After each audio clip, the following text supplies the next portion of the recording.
When you think of visiting Paris today, what comes to mind? Snapping a photo by the Eiffel Tower, seeing the Mona Lisa at the Louvre, maybe a stroll down a beautiful avenue. But if you traveled back to the late 19th century, during the glittering Belle Epoque, your guidebook would point you to a very different destination. It was a place more popular than any museum or cathedral, drawing up to 40,000 visitors on a busy day. Imagine families in their Sunday best, street vendors selling sweet pastries, and people waiting in line for hours, buzzing with excitement. But they weren't waiting for a play or an exotic animal show. They were waiting to look through a massive glass window at a row of naked, unknown dead bodies.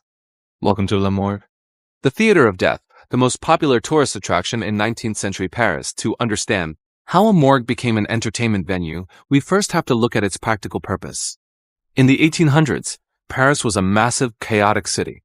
Despair and crime were common. Every few days, a body would be pulled from the freezing waters of the Seine River, often with no identification. The police needed a way to identify these unfortunate souls.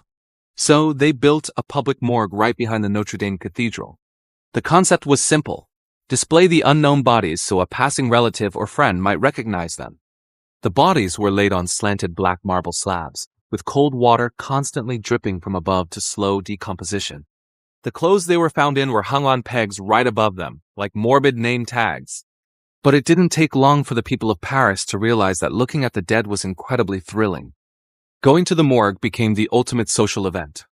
Think of it as the 19th century equivalent of binging a true crime documentary, but entirely in real life.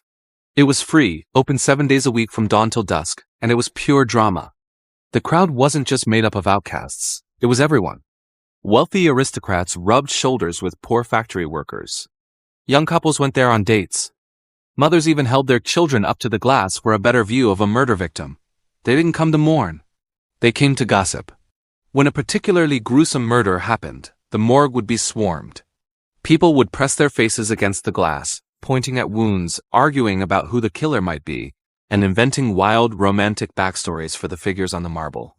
The press fueled this frenzy, publishing daily updates on the cast of characters on display, using dramatic headlines to drive even more foot traffic to the building. Sometimes the bodies became overnight celebrities. The most famous of all was known as l'inconnue de la Seine, the unknown woman of the Seine. Legend says she was a young woman pulled from the river in the late 1880s. With no signs of violence, it was assumed she took her own life.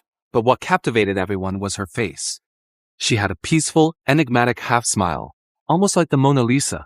The morgue attendant was so mesmerized by her beauty that he made a plaster cast of her face.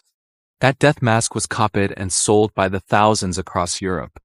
She became a morbid muse for artists and poets, and her dead face became a standard of beauty for an entire generation. For over 50 years, the Paris Morgue turned death into a carnival. But as the 20th century dawned, views began to change. The medical and legal professions realized that turning crime scenes into public spectacles was interfering with police work. Moral outrage finally started to catch up with the morbid curiosity. In 1907, a decree was passed. The massive glass windows were painted over. The doors were closed to the general public. The greatest, darkest show in Paris was finally over. It's easy to look back at the Victorians and call them savages for eating snacks while pointing at victims behind glass. But have we really changed that much? Today, we don't stand in front of a morgue window. We sit in our living rooms, staring at the glass screens of our TVs and phones. We binge true crime, listen to podcasts about serial killers, and consume the darkest human tragedies for our own entertainment. The Paris Morgue didn't create our morbid curiosity. It just gave it a building. We closed the doors to the morgue a long time ago, but the truth is, we never really stopped looking. Thanks for watching.